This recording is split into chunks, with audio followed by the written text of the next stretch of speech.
Dear students, इससे पहले जो हम ओम्स लॉ पढ़ चुके हैं, बेसिक हमने इलेक्ट्रिसिटी के टॉपिक कुछ कवर किए हैं, वो आप हमारे इस channel learn physics with Panghal यहाँ से कवर कर सकते हैं। आज हम पढ़ेंगे कॉम्बिनेशन ऑफ रेजिस्टेंसेस।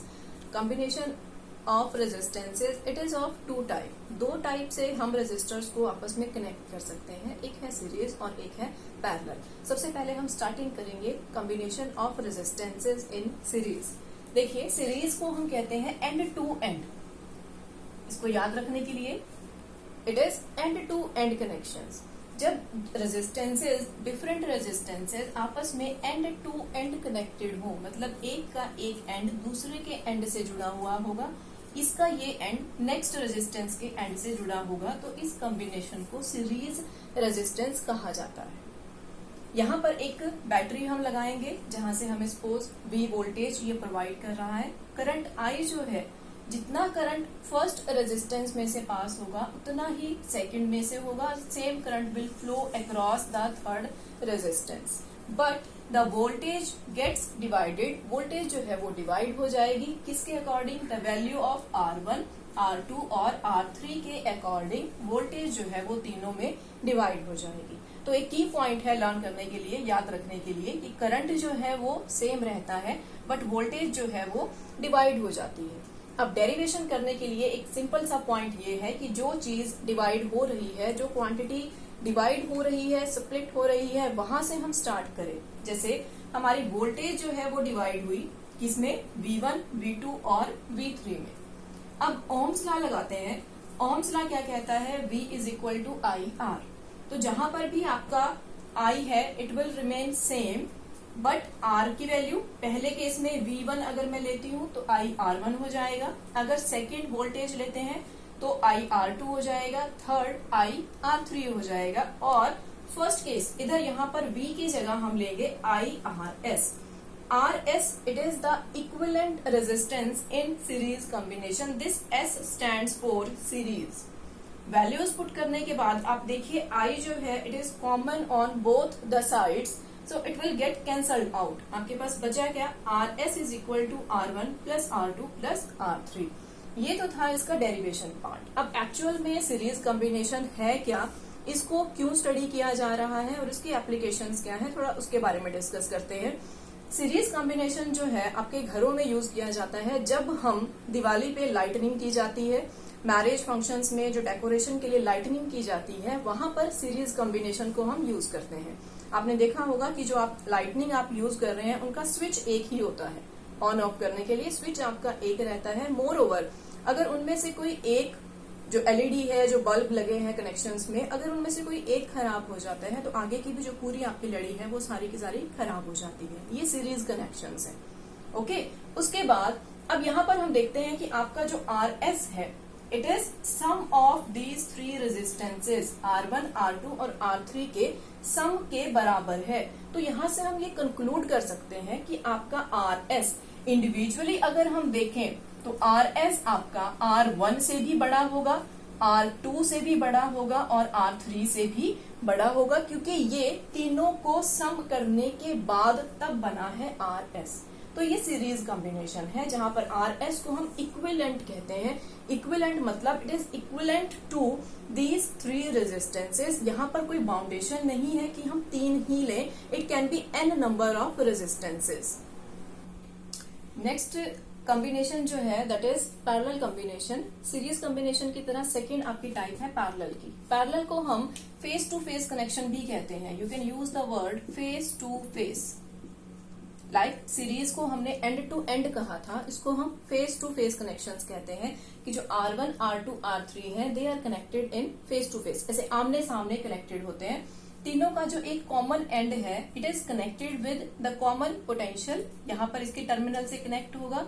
सेम ऐसे ही जो दूसरा एंड है it is also connected at the same junction. यहाँ पर एक पॉइंट पर कनेक्टेड होगा और ये आपके सेकेंड टर्मिनल से कनेक्ट होगा। तो यहाँ पर पैरेलल कॉम्बिनेशन में क्या होगा, आप देखिए यहाँ से I करंट जो है जब इस पॉइंट पे आया तो उसके पास आगे 3 ब्रांचेस हैं। इन 3 ब्रांचेस में करंट जो है वो डिवाइड हो जाएगा। किसके अकॉर्डिंग, किसके ऊपर डिपेंडेंट करेगा? It will be dependent on the value of resistances. जो रेजिस्टेंस जितनी ज्यादा वैल्यू का होगा उसमें उतना ही करंट कम जाएगा। तो I जो है इनवर्सली प्रोपोर्शनल आपके रेजिस्टेंस के रहेगा। It will gate divided into 3 path, तीनों ब्रांचेस में डिवाइड हो जाएगा। अब जैसे ही हम स्टार्ट करते हैं कि जो आपके वोल्टेज और करंट में से जो चीज डिवाइड हो रही है वहां से हम स्टार्ट करेंगे अपना डेरिवेशन। यहाँ पर वोल्टेज सेम है क्योंकि तीनों रेजिस्टेंसेज का एक एंड कॉमन टर्मिनल से है, सेम यहाँ पर सेकंड एंड दूसरे टर्मिनल से कनेक्टेड है, तो वोल्टेज जो है तीनों के अक्रॉस कॉमन रहेगी, करंट डिवाइड हो जाता है।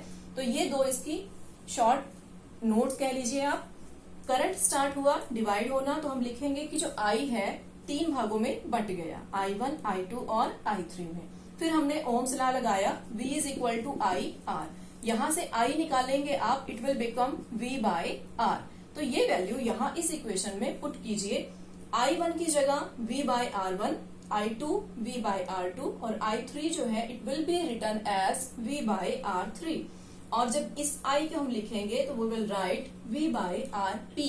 यहाँ पर जो ये P हमने यूज किया है it is for parallel combination. अब V जो है दोनों साइड पर फिर कॉमन हो जाएगा and it will get cancelled out. तो आपकी इक्वेशन बनी 1 by RP is equal to reciprocal sum of all the resistances. यहाँ पर हम 1 बाय RP को कहते हैं equivalent resistance in parallel combination.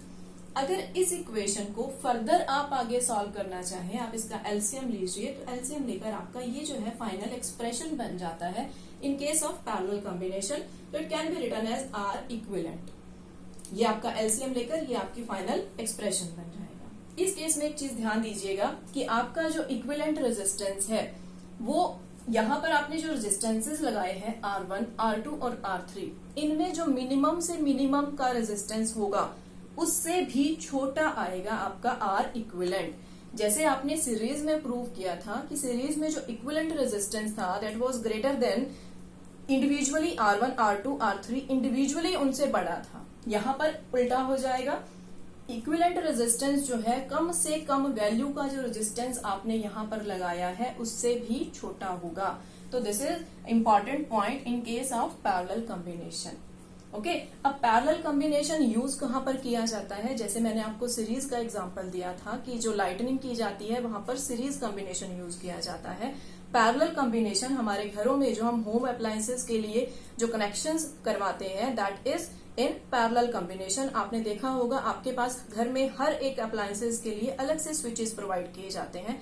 Fan के लिए, ट्यूबलाइट के लिए, जो भी आपके अप्लायंसेस हैं सबके लिए सेपरेट आपके स्विचेस होते हैं। That is a parallel combination.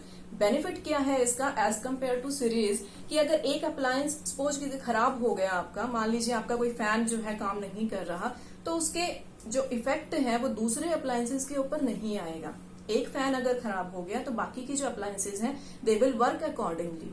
Okay, तो ये पैरेलल कॉम्बिनेशन है। घरों में जो आपके अप्लायंसेस हैं they are connected in parallel combination. अब यहाँ पर कुछ एक ट्रिक्स हैं, दीज आर इंपॉर्टेंट पॉइंट्स। अगर आपके पास देखो यहाँ पर मैंने आपको दिखाए हैं सिर्फ 3 resistances, they are connected in parallel. Series में भी हमने 3 मानकर चला था, बट कोई जरूरी नहीं है। आपके पास n नंबर ऑफ रेजिस्टेंसेस हैं, suppose they are connected in parallel. तो उस केस में इक्विवेलेंट रेजिस्टेंस आप कैसे निकालेंगे? अगर आप ये मेथड यूज करते हैं it will become a troublesome. तो हम क्या करेंगे, directly there is a formula, you can use this short trick. R equivalent is R by N. N is the number of resistances which are connected in parallel. और इस case में current कितना हो जाएगा? Individual resistance. सपोज आपके पास यहाँ पर N number of resistance हैं, तो वहां पर इंडिविजुअल रेजिस्टेंस के अक्रॉस कितना करंट जाएगा? It will be directly I by N. Okay, same likewise ये ट्रिक्स आपके पास सीरीज के लिए भी आप यूज कर सकते हैं। अगर सीरीज में n number of identical resistances हैं and they are connected in series combination, तो वहां पर इक्विवेलेंट रेजिस्टेंस डायरेक्टली हम एक ट्रिक यूज करते हैं, it is R equivalent NR, जहां पर n क्या है? It is the number of resistances. Same यहाँ पर आपको पता है कि जब हमने सीरीज यूज किया था वहां पर करंट सेम रहता है, वोल्टेज डिवाइड हुई थी, तो वोल्टेज कितनी होगी हर रेजिस्टेंस के across? It will be V by N. So these are the short tricks which we can use directly to calculate the R equivalent in case of series and parallel combination.